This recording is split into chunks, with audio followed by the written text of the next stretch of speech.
गरीब ससुराल में एक प्याज की सब्जी। सुबह का समय है। घर की स्थिति बेहद तंग और लाचारी भरी है। पूरा परिवार एक ही बड़े हॉल में जमीन पर बिछे पुराने गद्दों पर सोता है और उसी हॉल के साथ सटा हुआ एक छोटा सा खुला किचन है जहां चूल्हा जलता है। घर की दोनों बहुएं राधा और गीता सुबह सुबह आलू की सूखी भुजिया तैयार करते हुए। गीता बहन, जरा चूल्हे की आंच तेज करना, सुबह हो गई है और पतियों को भी मजदूरी पर समय से निकलना है। हाँ राधा दीदी, बस आलू अच्छे से फ्राई हो जाए, फिर जल्दी से चाय चढ़ा देती हूँ। दोनों बहुएं मिलकर फुर्ती से चाय छानती हैं और हॉल में ले जाकर सास निर्मला, ससुर रामलाल, नंदे, उनके दोनों पति सुरेश, रमेश चाय और नाश्ता को देते हुए। ये लीजिए सुरेश जी, रात की बासी रोटियां और साथ में थोड़ी सी आलू भुजिया। काम पर जाने से पहले ये खाकर जाओ, थोड़ी ताकत आएगी। बासी रोटी और सूखी भुजिया खाकर ही दिन भर पत्थर तोड़ने हैं। किस्मत ही खराब है जो 2 वक्त की ताजा रोटी भी नसीब नहीं होती।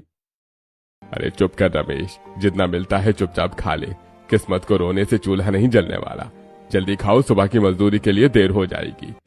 सुरेश और रमेश चुपचाप बासी रोटियां और आलू भुजिया खाते हैं, चाय पीते हैं और मजदूरी के औजार उठाकर घर से निकल जाते हैं। दोपहर में ईंटें ढोते हुए सुरेश अपने दोस्त से, कितनी तेज धूप है और हमें इतनी मेहनत का काम करना पड़ रहा है। काम करते समय तो कई बार ऐसा लगता है कि शरीर में ताकत ही नहीं बची। अरे भाई सुरेश भाई, ताकत कहाँ से रहेगी? हम गरीबों के पास खाने के लिए कुछ अच्छा खाना तो होता नहीं है और ताकत तो खाने से ही आती है। तभी प्याज के ठेले वाला आवाज लगाते हुए वहां से जा रहा था। उसे देखकर सुरेश, प्याज के भाव तो आसमान पर चढ़े हुए हैं। गरीब रूखा सूखा खाते हैं, उसमें भी अगर बिना प्याज की सब्जी खाने को मिले तो खाना कैसे खाया जाएगा? अरे सही कह रहे हो सुरेश भाई, ये महंगे प्याज भला हम गरीब कैसे खा सकते हैं? चलो चलो काम करते हैं, अब वरना सेठ हमारी तनख्वाह काट लेगा। सुरेश और राम दोनों फिर से ईंट ढोने के काम में लग जाते हैं। ऐसी शाम हो जाती है। शाम को राधा आंगन में झाड़ू लगाते हुए अपनी जेठानी से, देख रही है गीता, कहीं ढेर सारे प्याज डालकर सब्जी बन रही है। मसालों की खुशबू यहाँ तक आ रही है।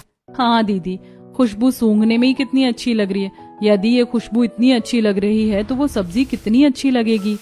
तभी उसकी दोनों नंदे सुनीता और ममता वहां जाकर अपनी भाभियों से बातें करते हुए, भाभी, लगता है किसी के घर सब्जी बन रही है। मसालों की खुशबू घर के अंदर तक आ रही है। आज आप भी प्याज वाली ही सब्जी बनाना। भाभी, इतनी प्याज तो हम नहीं डाल सकते जितनी की खुशबू आ रही है, लेकिन थोड़ी बहुत प्याज डालकर तो सब्जी बन ही सकती है ना। हाँ, आज मैं तुम लोगों को प्याज वाली ही सब्जी खिलाऊंगी, चिंता मत करो। थोड़ी देर बाद बहुएं रसोई में जाती हैं और खाना बनाने की तैयारी करते हुए राधा घर के छोटे से किचन में बैठी हुई चाकू से आलू के छिलके उतार रही है, जबकि गीता सब्जी की छोटी सी टोकरी में कुछ तलाश रही है। क्या ढूंढ रही हो गीता बहन? कब से देख रही हूँ टोकरी में बार बार हाथ डाल रही हो। कुछ चाहिए क्या?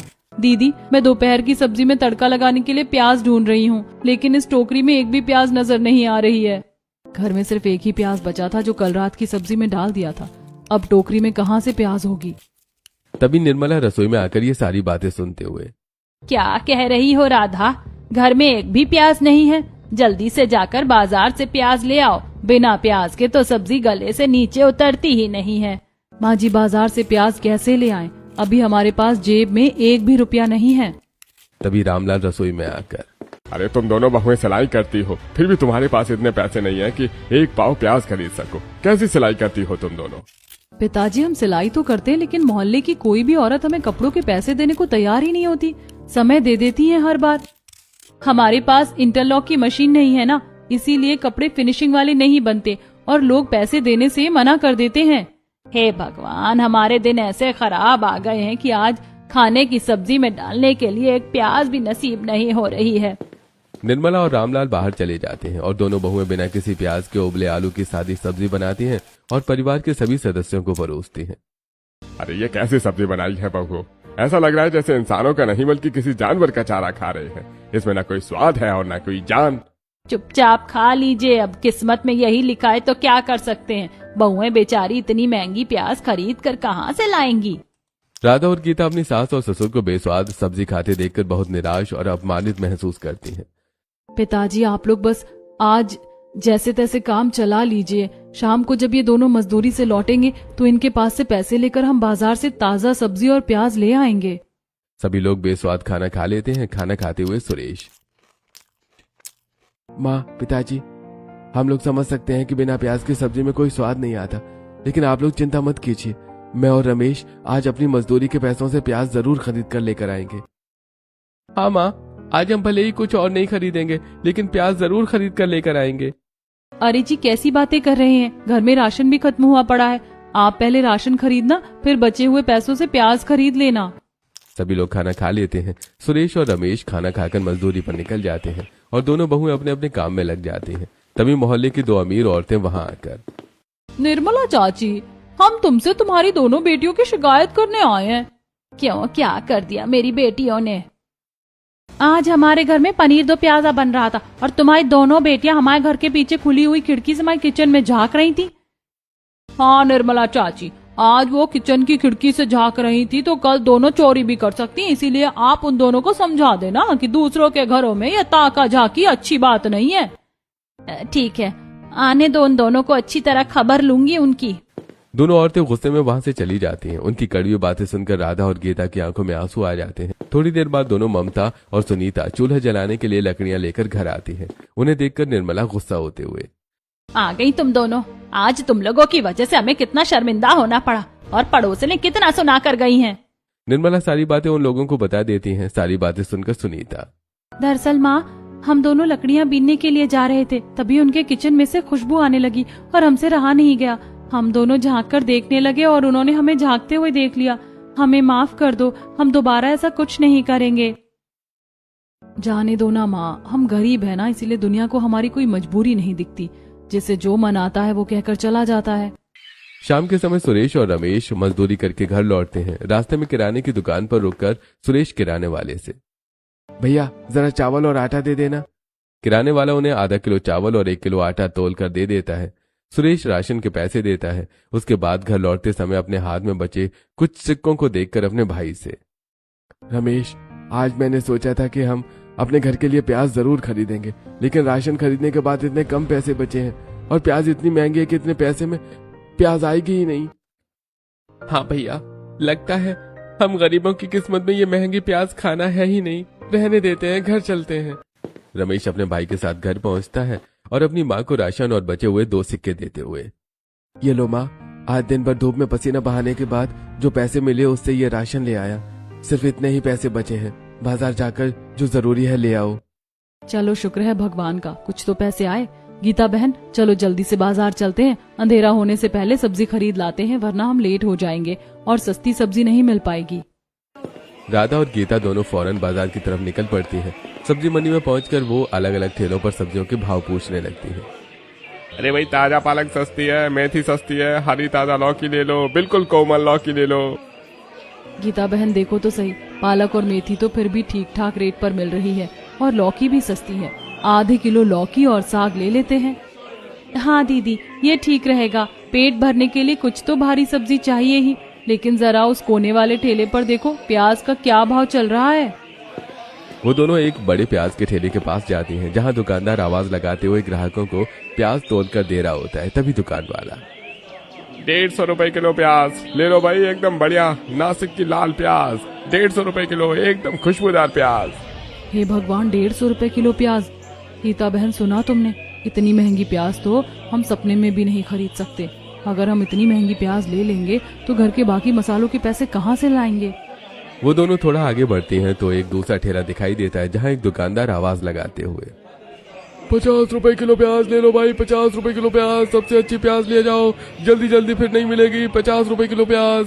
दीदी दीदी, उधर देखो, वो दुकानदार सिर्फ 50 रुपए किलो प्याज बेच रहा है। चलो उसके पास चलते हैं, वहीं से ही थोड़ी बहुत प्याज ले लेते हैं। वो दोनों दौड़कर उस 50 रुपए वाले ठेले के पास जाती हैं। पास जाकर देखती हैं तो पता चलता है कि वो प्याज बहुत ही खस्ता हाल है।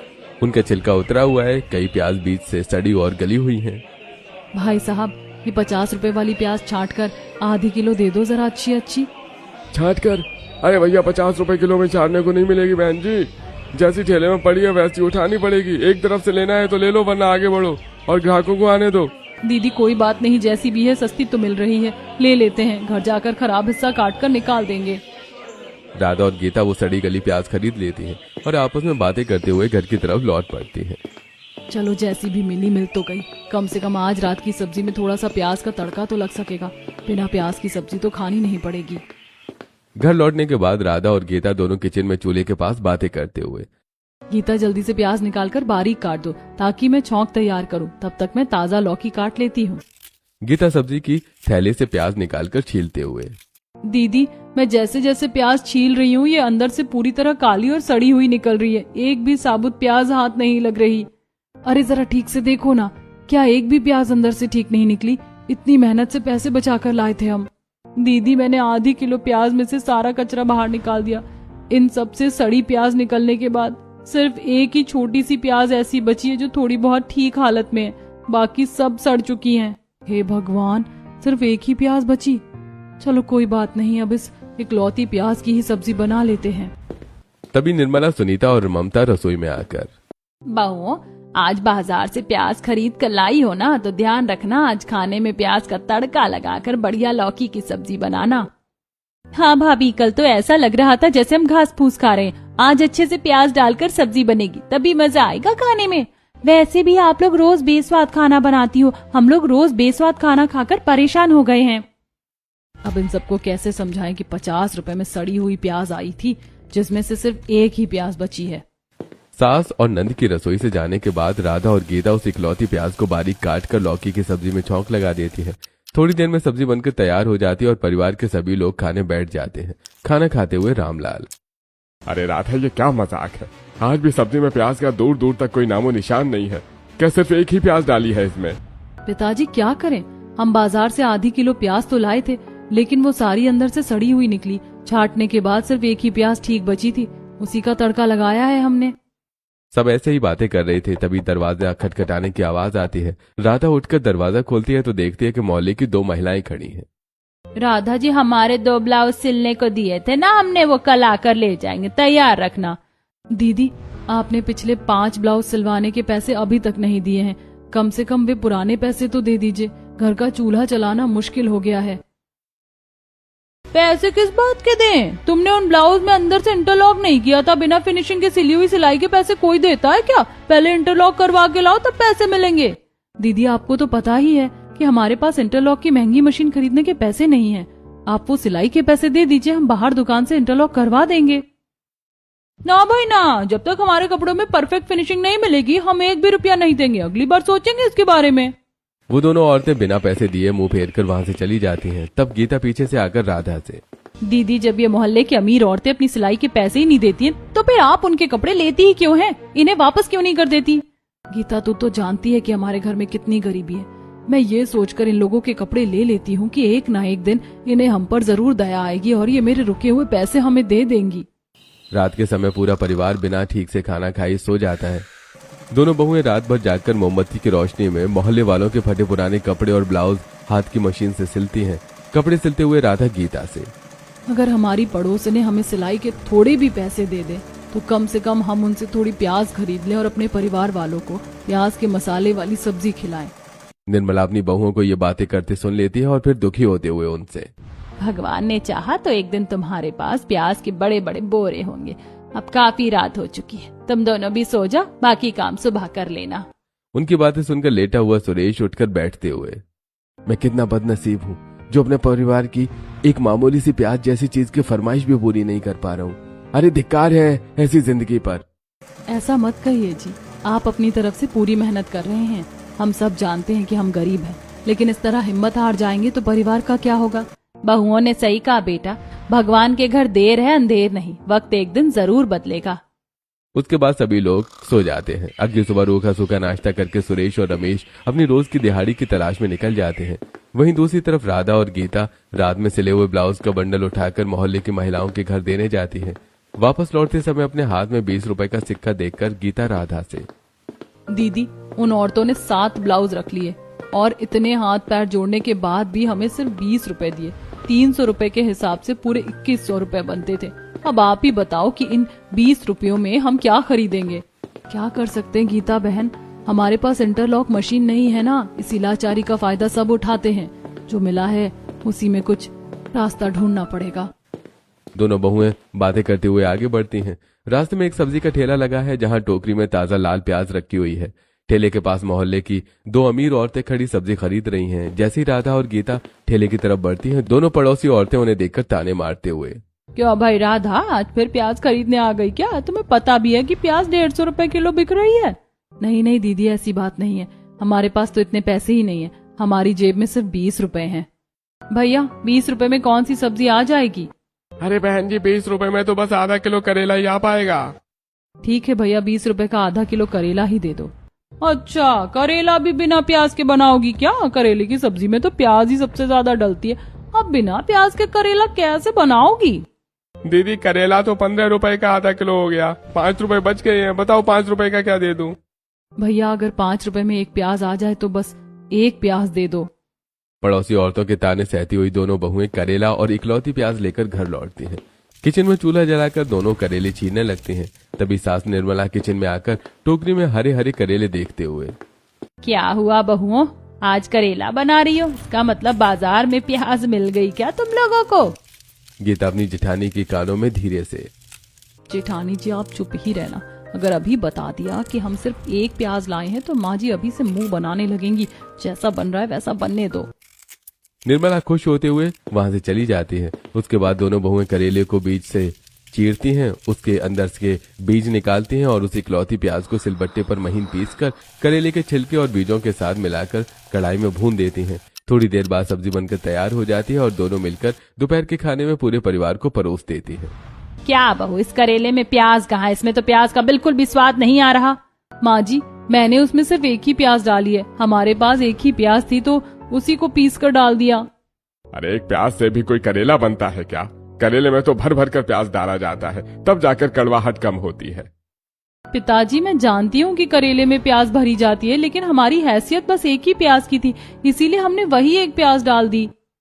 परिवार के सभी सदस्य मजबूर होकर कड़वे करेले की सब्जी से आधा पेट खाना खाते हैं। ऐसे कुछ दिन बीत जाते हैं। एक दिन बहुएं दिन भर सिलाई करके फिर 10 रुपए कमाती हैं और ठेले वाले से 5 रुपए की भिंडी और 5 रुपए का एक प्याज लेकर घर आती हैं और रसोई में खाना बनाते हुए, गीता हमारे पास एक प्याज है, ऐसा करते हैं कि आधे प्याज की सब्जी बना लेते हैं और आधी प्याज सुबह के लिए रख देते हैं। अब दोनों बहुएं मिलकर उस एक प्याज को 2 भागों में काट लेती हैं। आधे प्याज को बारीक बारीक काट कर सब्जी में मिलाकर सब्जी पका लेती हैं और सभी को परोस देती हैं।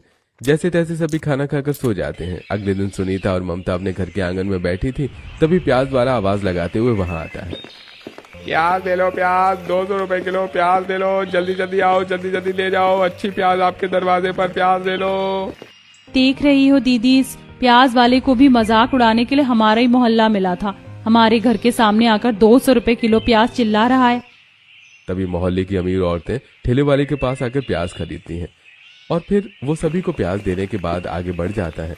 गलती से उसका एक प्याज नीचे गिर जाता है। सुनीलता दौड़कर उस प्याज को उठाते हुए, अरे सब्जी वाले भैया, तुम्हारी ये प्याज गिर गई है, इसे भी ले जाओ। सब्जी वाला दौड़ते हुए वापस आता है और प्याज को लेकर चला जाता है। इस समय घर के बाहर आते हुए राधा ये सब देखकर, बहुत अच्छा किया तुमने सुनीता, जो वो प्याज वापस कर दी। जो चीज हमारी नहीं है उसमें हमारा कोई हिस्सा नहीं है। भगवान ने चाहा तो एक दिन हमारे घर पर भी ढेर सारी प्याज होगी। अंदर आकर राधा अपने सास ससुर और पतियों को सारी बातें बताती है। सारी बातें सुनकर सुरेश, रमेश, हमारा परिवार प्याज के लिए तरस रहा है, रोज बिना प्याज की सूखी सब्जी खाते हैं। आज चाहे जो भी हो जाए हम प्याज लेकर ही घर आएंगे। सही कह रहे हो भैया, कल हम घर आते समय मंडी चलेंगे जरूर, हमें वहाँ सस्ती प्याज मिल जाएगी और हम कल प्याज लेकर ही लौटेंगे। हाँ बेटा, मंडी में प्याज सस्ती मिलती है। मेरा एक दोस्त था जो प्याज का व्यापार करता था, मंडी से प्याज लाता था और उसे बेचता था। उसे काफी अच्छा मुनाफा भी होता था, लेकिन दिक्कत यह है कि मंडी से प्याज कम पैसों में नहीं मिलती, ज्यादा पैसे में ज्यादा प्याज खरीदनी पड़ती है।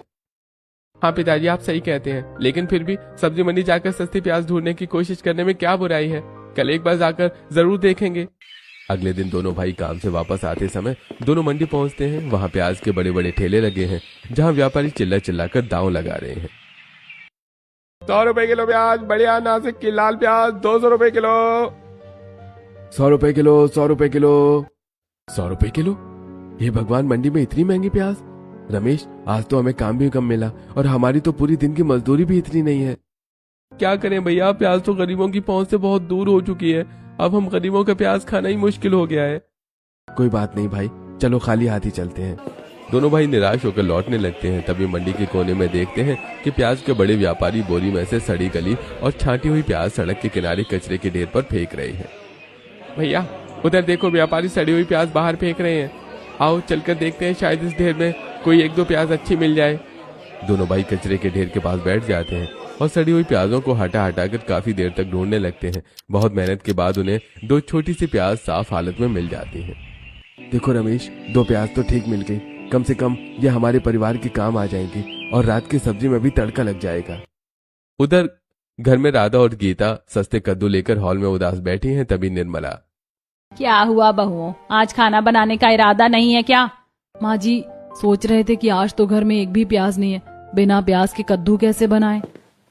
तभी सुरेश और रमेश अंदर आकर दोनों प्याज राधा को देते हुए, ये लो राधा, हम तुम्हारे लिए प्याज ले आए हैं। जल्दी से कद्दू में इस प्याज का तड़का लगा दो। इतने पैसे कहाँ से आ गए आपके पास? आप ये प्याज कहाँ से लाए?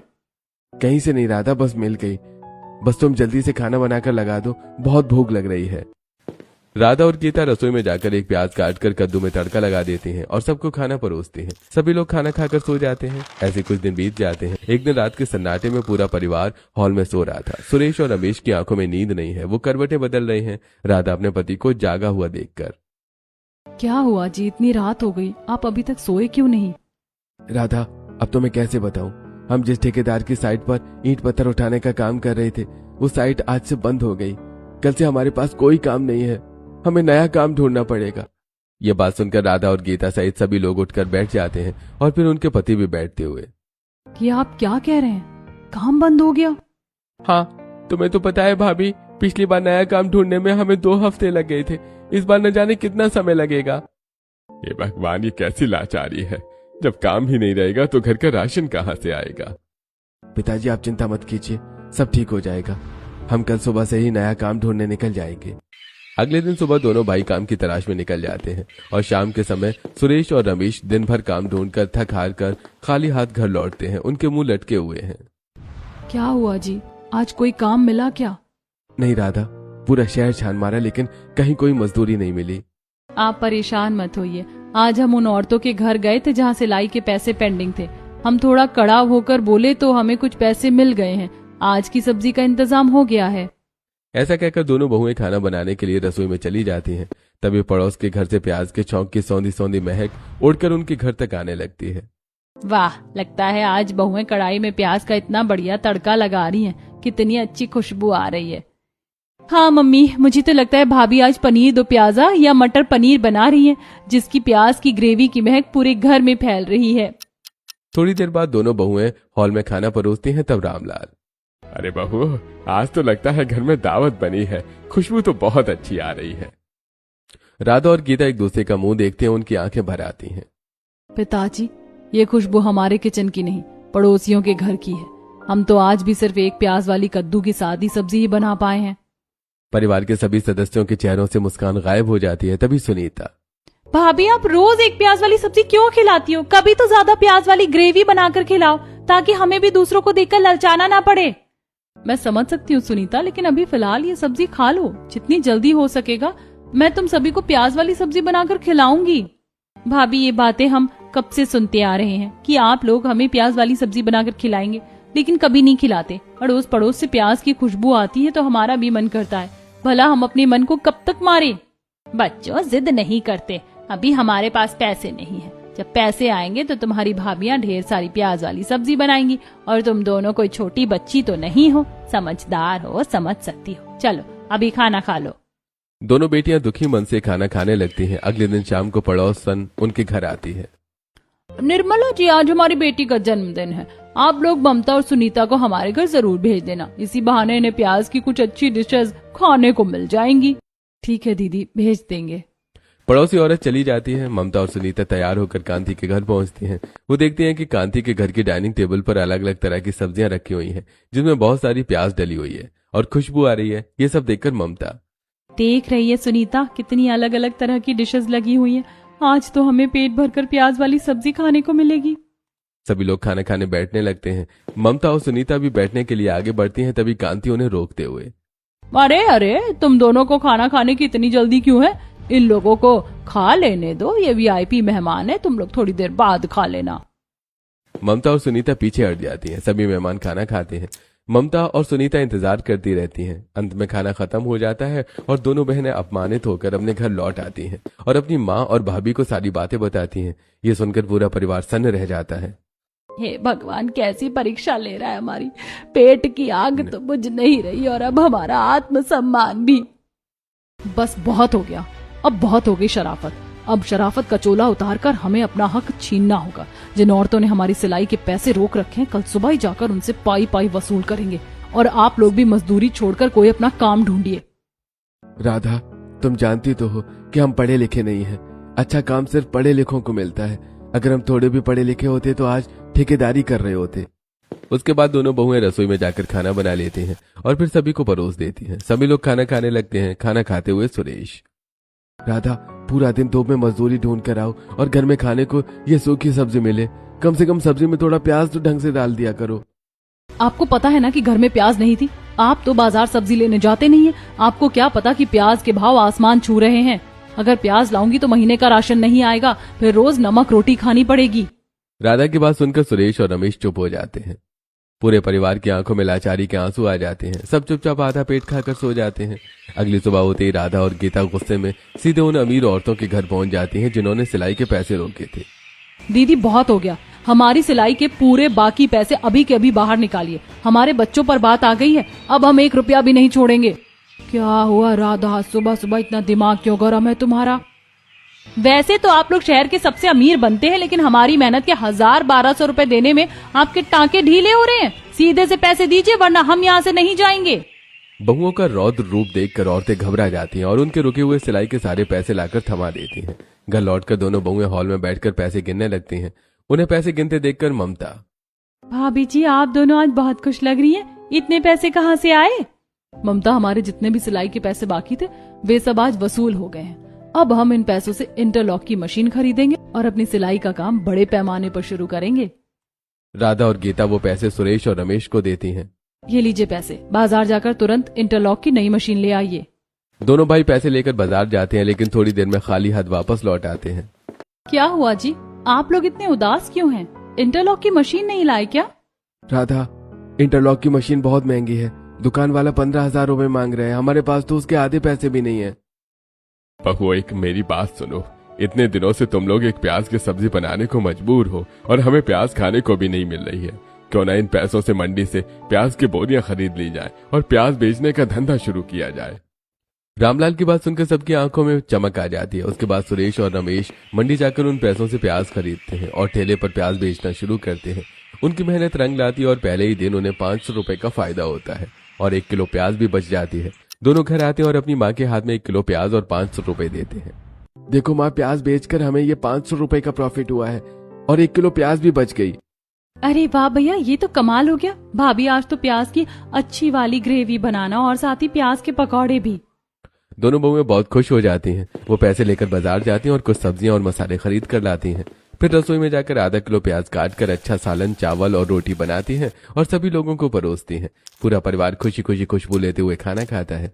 खाना खाने के बाद थोड़ी सब्जी बच जाती है, जिसे देखकर ममता, भाभी, थोड़ी सी सब्जी मुझे कटोरी में रख कर दो ना। मैं जरा कांति चाची के यहाँ ये सब्जी तो दे आऊं, उन्हें भी तो पता चले कि हम भी प्याज वाला सालन खाते हैं।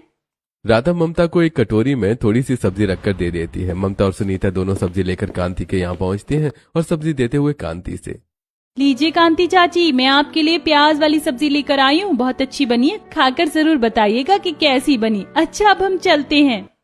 ममता उनके हाथ में ऐसी सब्जी देखकर हैरान रह जाती है। दोनों सब्जी देकर चली जाती हैं।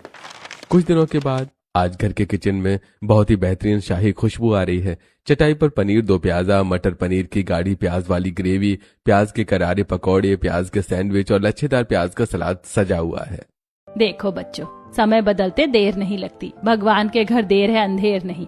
हमें नहीं पता था कि इतनी जल्दी हमारा समय बदल जाएगा। हाँ माँ जी, अब तो आपके बेटे प्याज के व्यापारी बन गए हैं। अब हमारे घर में कभी भी प्याज की कमी नहीं होगी।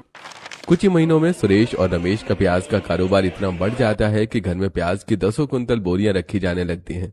जो बहुएं कभी पूरे परिवार के लिए एक प्याज की सब्जी बनाने पर मजबूर थीं, अब उनके घर के हर व्यंजन में दिल खोलकर प्याज डाली जाती है। पूरा परिवार हंसते खिलखिलाते हुए एक साथ भोजन करता है।